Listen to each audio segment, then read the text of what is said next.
बाकी स्टूडेंट्स किधर हैं भाई?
मेरे ख्याल से क्लास का आगाज़ करते हैं। स्टूडेंट्स को जिनको आना होगा वो आ जाएंगे, कंटिन्यू कर लेंगे। ठीक है ना? अच्छा, हम पढ़ रहे थे मौर्य सल्तनत, अलेक्जेंडर हम पढ़ चुके थे। अब हम पढ़ रहे थे मौर्य सल्तनत। मैंने मिथ्स बता दी थी कि भाई चंद्रगुप्त मौर्य के बारे में क्या ख्यालात जाहिर किए जाते हैं। चंद्रगुप्त मौर्य जो कि मौर्य डायनेस्टी है, मौर्य डायनेस्टी में मौर्य, मोरा, मोर, मोर और मोरा का कॉन्सेप्ट भी पाया जाता है। अब इसके बारे में ख्यालात पाए जाते हैं। कुछ कहते हैं कि चंद्रगुप्त मौर्य की मदर का नाम जो है मोरा था, जिसकी वजह से उनका नाम जो है वो मौर्य पड़ गया। अब कुछ ये कहते हैं कि उनके फादर जो हैं वो नंद ख़ानदान की हुकूमत में काम किया करते थे और मोरों की हिफाजत किया करते थे, जिसमें जो है जिसकी वजह से नाम जो है वो मौर्य पड़ गया, मोर का। कुछ कहते हैं कि मदर साइड से वो शूदर थे और फादर साइड से वो शास्त्री थे। तो ये सारे कॉन्सेप्ट्स मिलके हमारे सामने आते हैं। अच्छा, पहले बताया था कि चंद्रगुप्त मौर्य किस तरीके से कोयतिया चाणक्य के सामने आते हैं और चाणक्य जो हैं उनको अपने साथ मिला के हुकूमत करने का आगाज़ करते हैं और कोशिश करते हैं कि हुकूमत की जाए। होता कुछ यूँ है कि चंद्रगुप्त मौर्य अभी कुछ छोटे ही होते हैं, ज़्यादा बड़े भी नहीं होते हैं, लेकिन उसके बावजूद वो कोशिश करते हैं मगध के ऊपर हमला आवर होने की। कोशिश करते हैं वो मगध के ऊपर हमला आवर होने की, और जो है लेकिन जो है वो कामयाब नहीं हो पाते, जिसकी वजह से उनको जो है वो अ, पंजाब की तरफ भाग के आना पड़ता है। अच्छा, नंद हुकूमत एक बहुत बड़ी हुकूमत होती है, जिसकी वजह से उसको डिफीट करना बड़ा ही मुश्किल काम होता है। जो है वो चंद्रगुप्त मौर्य के लिए तो करते वो ये हैं, जब वो पंजाब की तरफ वापस आते हैं मगध पे हमला करके, और जब नाकाम हो जाते हैं तो वो यहाँ पे छोटे छोटे सूबों को जो है हमला करके उनको अपने कब्जे में ले लेते हैं। और कब्जे में लेने के बाद जो है वो फिर उसके बाद जो है नंदराज के ऊपर हमला किया जाता है, जहाँ पे नंदा खानदान की हुकूमत होती है पाटलिपुत्रा पे। और जो है इसको इस जंग के बारे में ज़्यादा कुछ तो हमें नहीं मिलता, लेकिन इसको जो है वो इस जंग को जीता जाता है और नंद राज की हुकूमत जो है वो ख़त्म हो जाती है। 321 BC में कहा जाता है कि चंद्रगुप्त मौर्य की ताजपोशी की जाती है। उनकी ताजपोशी होती है और एक हुकूमत का निज़ाम जो है वो सामने आता है, जो कि चाणक्य के ख़यालात से जो है वो बनाया गया होता है और अच्छी हुकूमत का निज़ाम सामने आता है। तो यहाँ पे हम ये फिर देखते हैं कि भाई अब यहाँ एक मुस्तहकम हुकूमत बनने जा रही है जो कि चंद्रगुप्त मौर्य के अंडर चल रही है। ये अलेक्जेंडर के एक सिपाही, अलेक्जेंडर चूँकि मर चुके हैं, अलेक्जेंडर के फिर एक सिपाही को मालूम होता है जो कि अब जो कि उनकी जगह अलेक्जेंडर की जगह ले चुके होते हैं, वो उनका नाम होता है सिल्वकस नेक्टर। वो जो है इंडस रिवर के ज़रिए जो है 304 में चंद्रगुप्त मौर्य तक पहुंचते हैं और एक जंग का आगाज़ होता है। अच्छा, इस जंग के बारे में भी हमें जो है वो शवाहिद नहीं मिलते, हमारे पास इस जंग के बारे में चीज़ें नहीं मिलती, किताबों में ज़िक्र नहीं मिलता इन चीज़ों का। हो सकता है कोई ज़िक्र नहीं मिलता हमारे पास, जो है ना ये किताबें खामोश हैं इस पे। हमें हमारे पास जो है उस वक़्त के दौर में लिखी हुई अर्थशास्त्र मिलती है। फिर उसके बाद हमें मेगास्थनीज़ की किताब जो है वो मेगास्थनीज़ की बुक मिलती है, इंडिका। लेकिन जो है हमें यहाँ पे इन चीज़ों का ज़िक्र उसमें नहीं मिलता और वो भी हमें जो है सही हालत में ये किताबें भी अब मैसर नहीं हैं। तो लेकिन हमें इतना ज़रूर मालूम होता है कि सिल्वकस नेक्टर जो हैं वो जंग करने के बजाय मौर्य सल्तनत के राजा चंद्रगुप्त मौर्य से एक ट्रीटी साइन करते हैं, एक सुलहनामा साइन करते हैं जिसमें चंद्रगुप्त मौर्य 500 हाथी देते हैं उनको और जो है सिल्वकस नेक्टर जो हैं वो अपनी एक बेटी से शादी करवाते हैं चंद्रगुप्त मौर्य की, और जो है उनको कुछ इलाके जो कि इनकी जो टेरिटरीज़ जो हैं वो इनकी होती हैं, वो हिंदुस्तान के एरियाज़ में वो इलाके इनको दे दिए जाते हैं, जिसकी वजह से जो है इनकी जो बाउंड्रीज़ हैं वो बढ़ जाती हैं और जो है यहाँ पे दोस्ताना ताल्लुकात कायम हो जाते हैं और फिर यहाँ पे एक एम्बेसडर कायम करके जो है यहाँ से वो चले जाते हैं। सही। इसमें इस बीच में कोई क्वेश्चन है?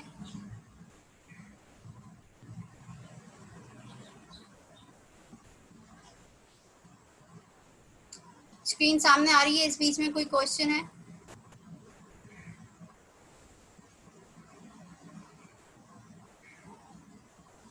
मेरी आवाज आ रही है आप लोगों को? यस मैम, सब क्लियर है। क्लियर है आवाज? अब क्लियर है। यस। चलिए सही है। अच्छा, कोई क्वेश्चन है आपका? जी मैम, मेरा क्वेश्चन ये था कि एक मिनट मैम, जब यहाँ पर फोर्स नहीं, इसकी क्या नाम है इसका यार, चंद्रगुप्त मौर्य। एक मिनट मैम, जब बगदाद में सिकंदर आजम की जब जंग हुई थी तो नंद राज ने वो किया था ना, बगदाद में नहीं, सॉरी, बगदाद में नहीं हुई थी वो, बगदाद नहीं है वो, मगध है।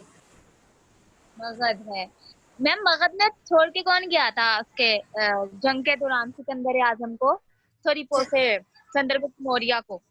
चंद्रगुप्त मौर्य को तो छोड़ के कोई भी नहीं गया था। चंद्रगुप्त मौर्य जो है वो जब इन्होंने पहली दफा जो है वो हमला किया नंदराज की हुकूमत में तो वो नाकाम हो गए, जिसकी वजह नहीं, से जी फोरस को छोड़ के गए थे मेरे ख्याल से नंदराज। जी, वो जेहलम हाँ की जंग में गए थे।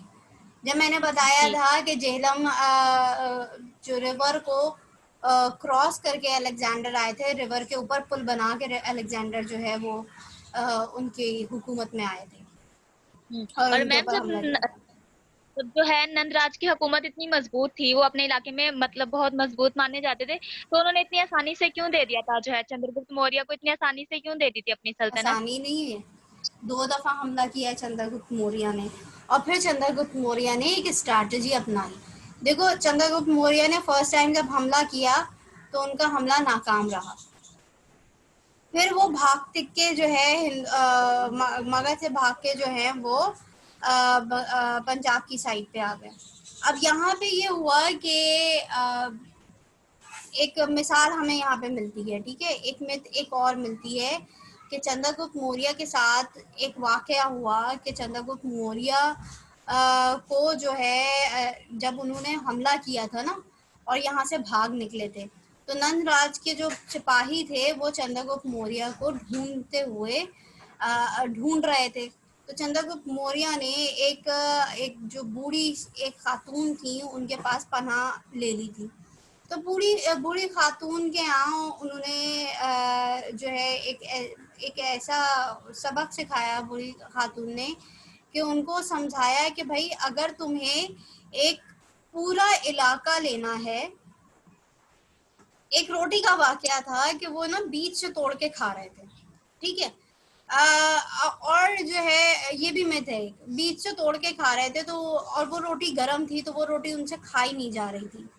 तो वो उन खातून ने उनको ये समझाया कि भाई अगर तुम्हें ये पूरी रोटी ख़त्म करनी है तो ये बीच से नहीं खानी है, और ये गरम इतनी नहीं है कि तुम खा नहीं सकते, तो लिहाजा तुम साइडों से खाने की कोशिश करो और पूरा कर लो रोटी को। तो ये बात चंद्रगुप्त मौर्य के समझ में आई और इससे उन्होंने कहा कि वो डायरेक्ट अगर हमला करेंगे तो वो कभी भी नहीं जो है वो नंदराज को पकड़ सक पाएंगे, क्योंकि अगर देखा जाए ओवरऑल इस वक्त जो हुकूमत हिंदुस्तान में अगर किसी की हुकूमत कामयाब चल रही है इस वक्त, तो वो नंदराज की हुकूमत कामयाब चल रही है, तो वो नहीं कर पाएंगे। तो इस वजह से उन्होंने कहा कि पहले छोटी छोटी रियासतों को, उसके आसपास की रियासतों को उनको कैप्चर कर लेना चाहिए, ठीक है, इन्वेड कर देना चाहिए उसके ऊपर, और फिर जब उसके बाद उनको कैप्चर करने के बाद जब वो अपने उनकी सल्तनत में आ जाएं तो फिर उसके बाद उनके साथ मिल के हमला करना चाहिए, ताकि वो बड़ी हुकूमत उन छोटी छोटी रियासतों के साथ सामने जो है वो घुटने टेक दे और ख़त्म हो जाए। तो यही किया, और जो है वो चंद्रगुप्त मौर्य ने जो है वो यही किया, पहले छोटे छोटे सूबों को कैप्चर किया और फिर उसके बाद जो है आगे बढ़ के पाटलिपुत्र के ऊपर हमला किया और जो है नंदराज की हुकूमत को ख़त्म कर दिया गया। जी मैम, अब सही समझ आया। समझ में आ गया, अच्छा ठीक है।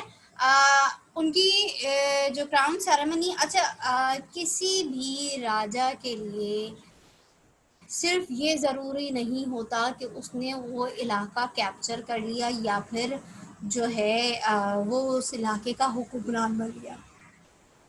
उसको राजा कब जब जब भी जो है तख्त पे बैठते हैं तो उनकी लाजमी ताजपोशी होती है, और वो जो ताजपोशी की तारीख होती है तब से उनकी हुकूमत का दौर हुकूमत का आगाज़ हो जाता है।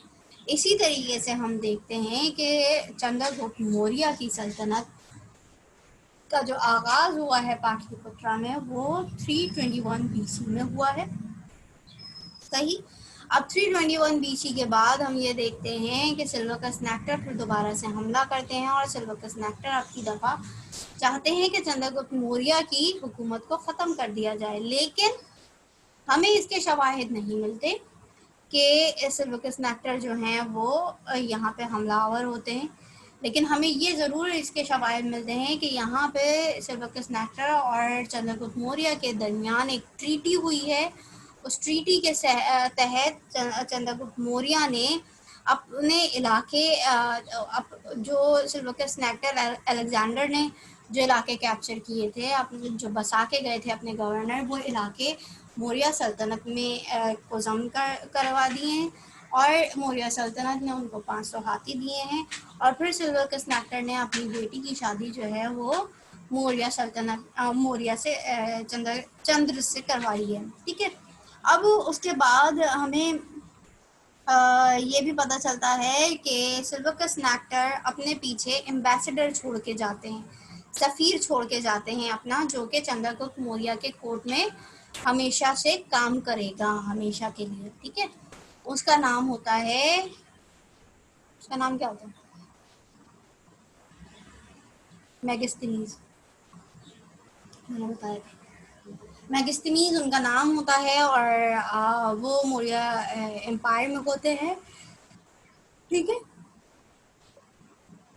यहाँ से मौर्य सल्तनत का आगाज होता है। अच्छा, अब हम जो है एक और बात सामने आती है कि अगर तारीख में हम ये देखते हैं कि अगर, यार एक मिनट,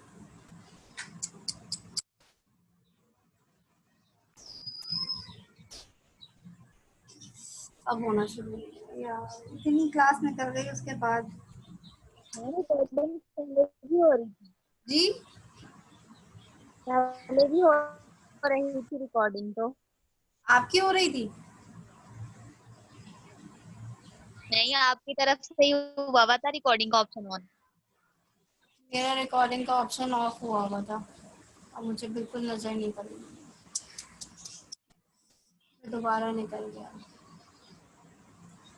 चलो खैर, जितना है उतना तो खैर कर सकते हैं। ठीक है, मगध जो है एम्पायर के पास आ जाता है। अब जो है यहाँ पे चंद्रगुप्त मौर्य अपनी मिलिट्री पावर को जो है वो के ऊपर फोकस करते हैं, और फिर यहाँ पे स्पाई डिपार्टमेंट के ऊपर बहुत फोकस किया जाता है। ठीक है, चाणक्य जो हैं वो चंद्रगुप्त मौर्य के ज़रिए जो हैं वो नंद एम्पायर से जो है अपना रिवेंज ले चुके होते हैं। ठीक है, इंतकाम ले चुके होते हैं, और मगध एम्पायर का पूरा सफाया कर दिया जाता है। और जो है यहाँ पे अब जो आगाज़ हो रहा है, अब एक मुस्तहकम एक हुकूमत का आगाज़ हो रहा है जो कि पूरे हिंदुस्तान को ऊपर कैप्चर कर रही है, पूरे हिंदुस्तान को कैप्चर किया है जिसने। और फिर यहाँ पे जो है हम ये देखेंगे कि बहुत सारे रिफॉर्म्स किए जाएंगे और आवाम के लिए काम किया जाएगा। ठीक है, आवाम के लिए काम किया जाएगा, और जो है बहुत सारी चीज़ें बनाई, नई नई चीज़ें बनाई जाएंगी यहाँ पे। सिक्के बनाए जाएंगे। ठीक है, जो पैसे होते हैं यहाँ पे हम जो है काफ़ी सारे, अगर मैं राइटर्स का नाम लिखवाना चाहूँ तो आप लोग लिखना चाहेंगे, पसंद करेंगे? अगर मैं राइटर्स का नाम लिखवाना चाहूँ तो राइटर्स का नाम लिखना पसंद करेंगे? मैम किन राइटर का नाम? पुराने अहद कदीम के। अब्दुल करीम के मैम, हमने वो पहले, हाँ वो सही है जी मैम, लिखवा दें।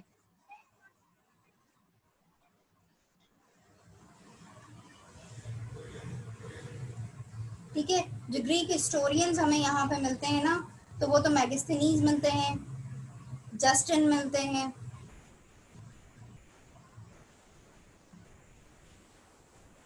ठीक,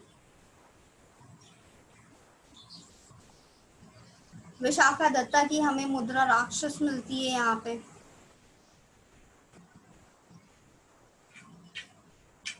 मैम पहले, मैम ये इतने मुश्किल नाम रखे कैसे होंगे उन लोगों ने, अजीब अजीब से नाम है।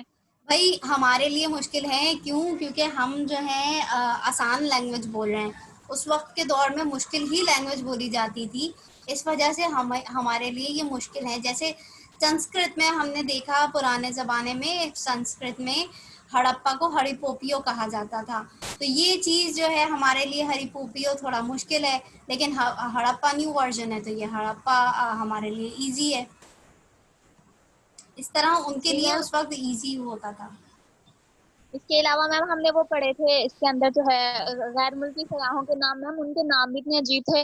उसके अलावा बुक्स हमने देखी, काफी बुक्स के नाम भी इतने अजीब अजीब जी में। ऐसे ही है। जी जी, शाहिद बोलिए। अस्सलाम वालेकुम शाहिद, मैम। वालेकुम सलाम। जी, बता दीजिए जो क्या कहते हैं चंद्रगुप्त मौर्य जो थे उन्होंने एम्बेसडर छोड़ा था अपने पीछे, उनका नाम क्या था? चंद्रगुप्त मौर्य ने एम्बेसडर नहीं छोड़ा था, सिल्वकस नेक्टर ने अपना एम्बेसडर जो है चंद्रगुप्त मौर्य के कोर्ट में जो है वो उनको छोड़ा था, और उनका नाम मेगिस्थिनीस था। Okay ma'am. ठीक है, यस मैम। और अब जो मिनिस्टर हैं चंद्रगुप्त मौर्य के, वो हैं कोयतिया चाणक्य। Okay ma'am.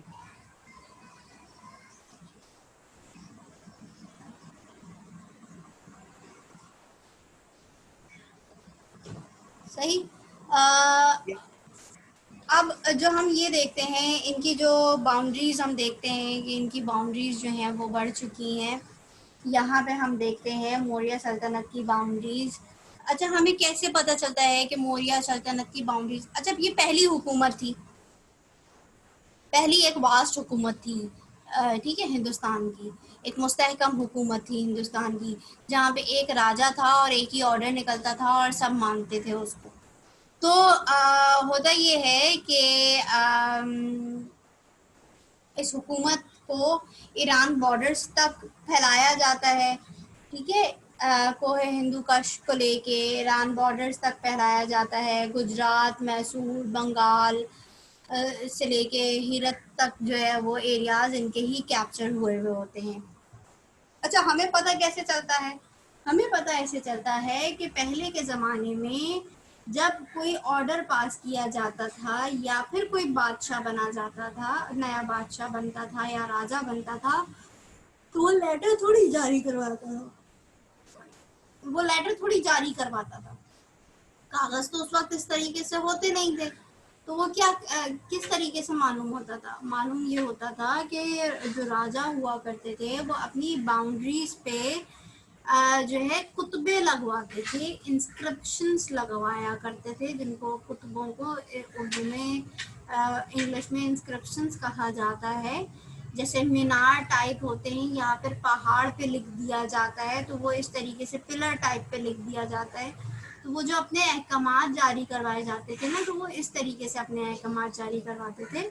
पिलर्स पे लिख दिया जाता था, मीनारों पे लिख दिया जाता, मीनार बना के लगा दिए जाते थे, और फिर उसके बाद जो है हमें पता चलता है कि जहाँ पहाड़ हैं वहाँ पे पहाड़ों का इस्तेमाल किया जाता था, पत्थरों को तराश के उसके ऊपर लिख दिया जाता था। तो ये ज़रिए होते थे आवाम तक इंटरेक्शन करने की, जो बादशाह होता था उससे, ठीक है। बादशाह इस तरीके से आसानी अपनी सारी बातें जो हैं वो आवाम तक पहुंचा दिया करता था। सही, ये समझ में आया? जी मैम। ठीक है। फिर हम ये देखते हैं कि यहाँ पे आखिरी जो वक्त होता है चंद्रगुप्त मौर्य का, चंद्रगुप्त मौर्य के बारे में ये कहा जाता है कि आखिरी वक्तों में चंद्रगुप्त मौर्य हिंदू मजहब से हट जाते हैं। एक तरीके से चंद्रगुप्त मौर्य जो है एक वॉरियर हैं, और जो है ताकत के जोर पे इन्होंने जो है वो हुकूमत का आगाज़ किया, तलवार के जोर पे नंद हुकूमत को ख़त्म किया और जो है अपनी हुकूमत का आगाज़ किया और दूसरे इलाकों को कैप्चर किया। अच्छा, कहा ये जाता है कि हमें जो है जैन मत में मिलता है कि चंद्रगुप्त मौर्य चूँकि अब बूढ़े हो चुके हैं और नहीं चाहते कि अब जो है आगे कंटिन्यू करें, तो वो अपना हिंदू मज़हब छोड़ के जैन मत कन्वर्ट करके और जो है यहाँ से चले जाते हैं, ठीक है। और चंद्रगुप्त मौर्य के बारे में नहीं मालूम पता चलता कि कहाँ जाके उनका इंतकाल होता है और कहाँ अपने वो आखिरी अयाम को ख़त्म करते हैं, ठीक है। लेकिन हमें डेट मिलती है 279 BC, जो डेट हमें मिलती है वो चंद्रगुप्त मौर्य की मिलती है, इख्तिताम की, ठीक। चंद्रगुप्त मौर्य के बाद उनके दूसरे बेटे आते हैं और उनके दूसरे बेटे हैं बिंदुसारा। अच्छा, ये पेज देख लें जो मैंने आप लोगों को शेयर किया हुआ है, यहाँ पे पूरी ट्रीटी दी हुई है सिल्वकस नेक्टर की, और सिल्वकस नेक्टर की जंग के बारे में ये बयान कर रही है।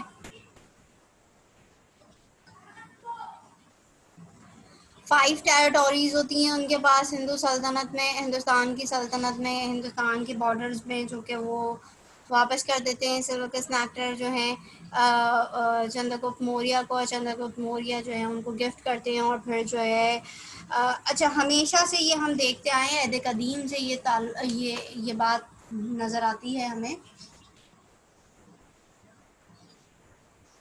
कि अगर कोई दो राइवल्स हैं, और वो आपस में बाकायदा जंग कर रहे हैं, और लेकिन अब वो नहीं चाहते कि वो जंग करें और इस दुश्मनी को जो है वो दोस्ती में बदल दें, या फिर दूसरा हरीफ उनके ऊपर हमला ना करे।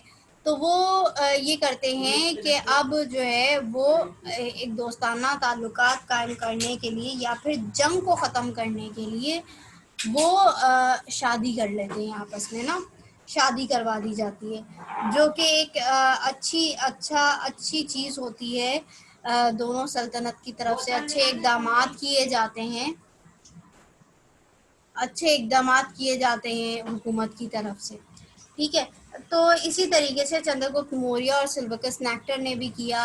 अलेक्जेंडर के बारे में हम पढ़ चुके थे कि अलेक्जेंडर ने किस तरीके से हिंदुस्तान को फ़तह किया और हिंदुस्तान के ऊपर अपनी हुकूमत जो है वो चलाई। तो इस वजह से जो है वो सिल्वकस नेक्टर जो है अब नहीं चाहते कि यहाँ पे लड़ाई झगड़ा किया जाए, जिसकी वजह से अब ये दोस्ताना हुकूमत कायम हो गई है, ठीक है। की पॉइंट्स हैं यहाँ पे, की पॉइंट्स भी दिए गए हैं। अशोक के बारे में भी बताया गया है, सिल्वकस नेक्टर और अशोक के जो इंस्क्रिप्शंस के बारे में भी बताया गया है, ठीक मैम है। यहाँ पर जी जी जी मैम यहाँ पर इसमें अशोका का नाम आया। मैम अशोका का यहाँ पर क्या रिलेशन था? अभी तक हमने अशोका के बारे में नहीं पढ़ा आई थिंक। नहीं पढ़ा है हमने अशोका के बारे में, अब हम पढ़ेंगे अशोका के बारे में। तो मैं यही पूछ रही थी कि सिल्वर क्या नाम है सिल्वकस इनका? नेक्टर, सिल्वकस नेक्टर। सिल्वरगस नेक्टर का अशोका के साथ क्या ताल्लुक था? अब मैं बताती हूँ सिल्वकस नेक्टर का अशोका के साथ क्या ताल्लुक था। डायरेक्टली सिल्वकस नेक्टर का अशोका के साथ कोई ताल्लुक नहीं, ठीक है। बिंदुसारा जो हैं वो चंद्रगुप्त मौर्य के बेटे हैं, और जो अशोका हैं वो बिंदुसारा के औलाद हैं। हमें बिंदुसार जिस तरीके से चंद्रगुप्त मौर्य के बारे में हमें बहुत सारी चीज़ें मालूम होती हैं, उस तरीके से बिंदुसारा के बारे में हमें मालूमात नहीं है। लेकिन जितनी मालूमात हमें बिंदुसारा के बारे में हमें मिलती हैं, वो ये मिलती हैं कि बिंदुसारा चंद्रगुप्त मौर्य के बेटे हैं, और इनको ग्रीक्स में जो है एमिटॉर्च के नाम से पुकारा जाता है। अच्छा, अब पता है यहाँ पे जैसे ये एंशियंट तारीख है और एग्जैक्ट तारीख हमें कहीं नहीं मिलेगी, तो हमें वो चीज़ें देखनी है जो कि ऑथेंटिक हों तारीख, ठीक है। हमें कहीं बिंदुसारा की तारीख मिलती है वो 298 मिलती है उनकी क्राउन सेरेमनी की, और कहीं हमें मिलती है 297। तो मेरे हिसाब से 297 ज़्यादा बेहतर है 298 से, ठीक है।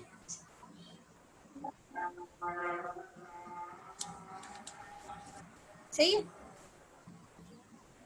हमें 297 ज़्यादा बेहतर मिलती है। अच्छा, यहाँ पे सुनने में आता है कि बिंदुसारा जो हैं वो पूरे अपनी सल्तनत में एक महीना रखते थे आवाम के लिए।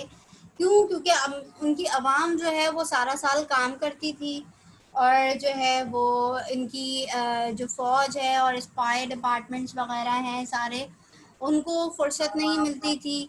तो वो जो हैं अब पूरे साल में एक महीने के लिए अपनी आवाम को रिलैक्सेशन दिया करते थे, और उस रिलैक्सेशन में जो है ये एक मेला सजाया जाता था, और दूर दूर से लोग जो हैं राजा के पास आते थे अपना हुनर दिखाने के लिए, और जिससे राजा जो है प्रसन्न हो जाता था, जिनसे वो खुश हो जाता था, तो वो उनको जो है मराद दिया करता था, ठीक है। चीज़ें नई नई चीज़ें राजा को दिखाई जाती थी, जिसमें जो है हमें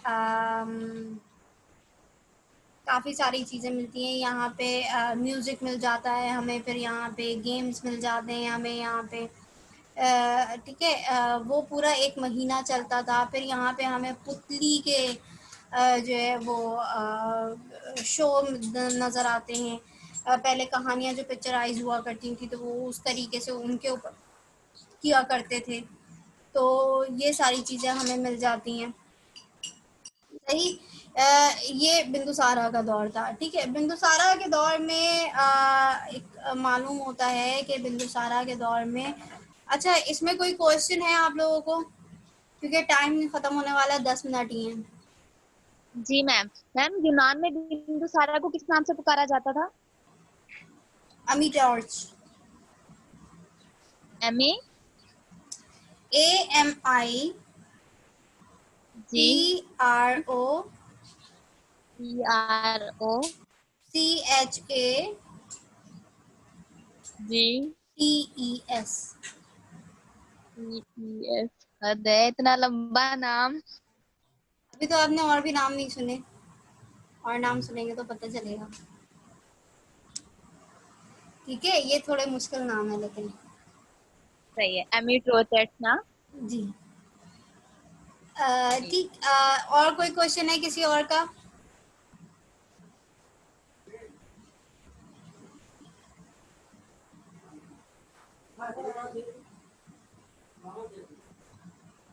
किसी और का कोई क्वेश्चन है?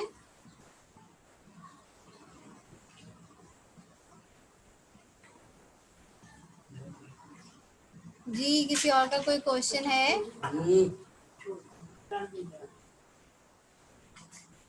किसी और का कोई क्वेश्चन है? नहीं है, चलो मैं आगे हो बढ़ती हूँ गई। फिर। हाँ, मैं आगे बढ़ती हूँ। ठीक है। अब होता ये है कि बिंदुसारा के दौर में टैक्सिला, जो कि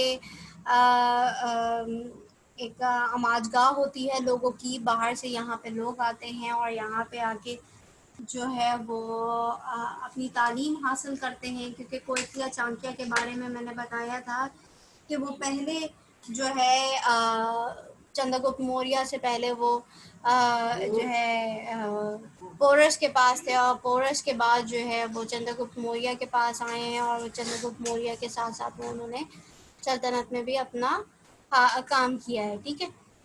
उससे पहले जो है वो कोयतिया चाणक्य एक टीचर थे, और जो है तक्षशिला में अपना काम सरंजाम दिया करते थे। और इसी तरीके से जो तक्षशिला है वो एक बड़ा प्लेटफॉर्म था, वहाँ पे एक बड़ी प्लेटफॉर्म थी कि लोग वहाँ पे आते थे दूर दूर से और तालीम हासिल किया करते थे। होता कुछ ये है कि टैक्सिला में जो है वो बगावत हो जाती है, और बिंदुसारा को ज़रूरत होती है कि कोई ऐसा जांबाज मिले जो कि तक्षशिला की जो है वो हालत को सुधार के आ सके। अब होता ये है कि बिंदुसारा खुद तो जाते नहीं हैं, क्योंकि बादशाह होते हैं और उनके बेटे होते हैं। और बिंदुसारा के बारे में ये मशहूर है कि बिंदुसारा के 100 लोग पुत्र थे, मतलब 100 उनके बेटे थे तकरीबन। ठीक है, 100 उनके बेटे थे, तो जिसमें से जो है वो अशोक को भेजा जाता है। अशोक सबसे छोटे से बड़े थे, तो अशोक को भेजा जाता है, और अशोक जो है टैक्सिला की बगावत को ख़त्म करके वो बड़ी कामयाबी से वापस आते हैं। लेकिन जैसे ही वो वापस आते हैं वैसे ही उसके बाद जो है फिर दोबारा वहाँ पे बगावत शुरू हो जाती है। अच्छा, अब लौटने के बाद जो है बगावत फिर दोबारा शुरू हो जाती है, जिसकी वजह से अब अशोक वहाँ जाने से इनकार कर देते हैं, और अशोक के बाद उनका बड़ा भाई जाता है, सुशीमा जाता है। सुशीमा उनके बड़े भाई का नाम है, उसको भेजा जाता है, और सुशीमा वहाँ जाके नाकाम हो जाता है, और कहा यह जाता है कि सुशीमा वहाँ जाके सुशीमा को मार दिया जाता है। अच्छा, इस बारे में भी यही कहा जाता है कि अशोक का सुशीमा को मारने के पीछे अशोक का कहीं ना कहीं हाथ है, जिसकी वजह से बगावत फिर दोबारा से हो जाती है, और अब की दफ़ा अशोक को नहीं सुशीमा को भेजा जाता है, और वहाँ पे सुशीमा जाके जो है वो उनका कत्ल कर दिया जाता है। ठीक है, यहाँ पे चलती है तख्त की जंग। बिंदुसारा अपना दौर कंटिन्यू करेंगे, और यहाँ पे चलेगी तख्त की जंग। ठीक, अब इसमें कोई और क्वेश्चन है?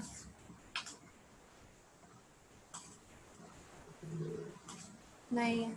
272 BC में बिंदुसारा का इंतकाल हो जाता है। अच्छा, अशोक के बारे में भी यही कहा जाता है। 272 बीसी में अशोक का बिंदुसारा का इंतकाल हो जाता है। अच्छा, बिंदुसारा का इंतकाल तो 272 बीसी में होता है, ठीक है। एक तरीके से अशोक हुकूमत में जी। मैम उनकी तो उसका सल्तनत का आगाज होता है ना 297 में, तो बिंदुसारा की तारीख का आगाज। जी, तो मैम 272 में वफात कैसे, मतलब? आप भूल गई, आप कब्ल मसीह पढ़ रही हैं। और कब्ल मैम मसीह में जो आपका वो होता है, डेट्स होती हैं, वो डाउन टू वर्ड्स चल रही होती हैं, मतलब पीछे जा रही होती है। वो पीछे जा रही होती हैं, एंटी क्लॉकवाइज सही। चल रही हैं। ठीक। इस वजह से हम ये देख रहे हैं कि बिंदुसारा जो है 271 बीसी में जब तख्त पे बैठते हैं, उसके बाद जो है 272 बीसी में बिंदुसारा जो है तख्त से हट जाते हैं, उनका इंतकाल हो जाता है, और जो है अशोक द ग्रेट को जो है तख्त पे बैठाया जाता है 272। लेकिन ये भी दौर बड़ी लंबी है अशोक की, ज़्यादा मालूमात नहीं मिलती, लेकिन कहा यह जाता है कि अशोक के बिंदुसारा के 100 बेटे थे, जिनमें से एक औलाद अशोक भी थी।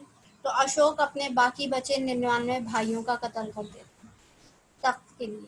तो बिंदुसारा के इंतकाल के बाद जो है वो सारे भाइयों का कत्ल करते हैं। एक तरीके से 272 बीसी में जो है तख्त पे बैठ तो जाते हैं, लेकिन ताजपोशी उसके बाद की जाती है। उसके बाद जो है अशोक की ताजपोशी की जाती है, और जो है यहाँ से इनकी सल्तनत का आगाज़ होता है। सही है?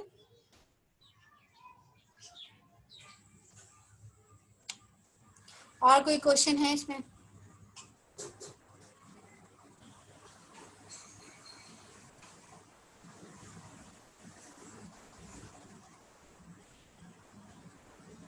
इसमें कोई क्वेश्चन? और इसी तरीके से हम ये देखते हैं कि इनकी जो हुकूमत है 304 से लेके 320।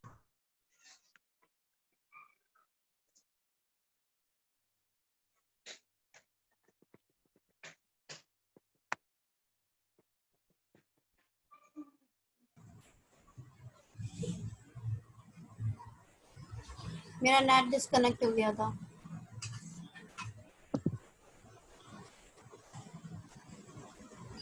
आप लोगों को मेरी आवाज़ आ रही है? जी मैम। तो कर दें, ठीक है। मेरा नेट डिस्कनेक्ट हो गया था, ठीक है। बिंदुसारा जो है वो अशोक जो तख्त पे बैठते हैं, बिंदुसारा का इंतकाल जो होता है वो 272 बीसी में होता है, ठीक है। लेकिन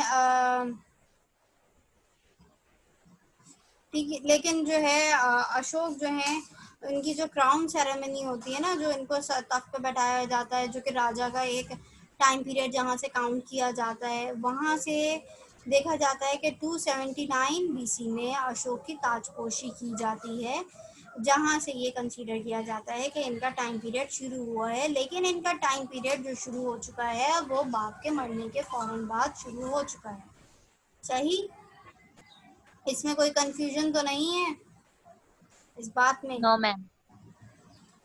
मेरे ख्याल से एग्ज़ाम्स के लिए यूनिवर्सिटी खुलेगी, और आई थिंक एग्ज़ाम से के एक हफ्ता पहले ही खुल जाएगी यूनिवर्सिटी, ठीक है। मैम वैसे सितंबर में, जी, सितंबर में एग्ज़ाम खुल जाएगी। हाँ, सितंबर में एग्ज़ाम, लेकिन ये कह रहे हैं कि अगस्त में खोल देंगे ना।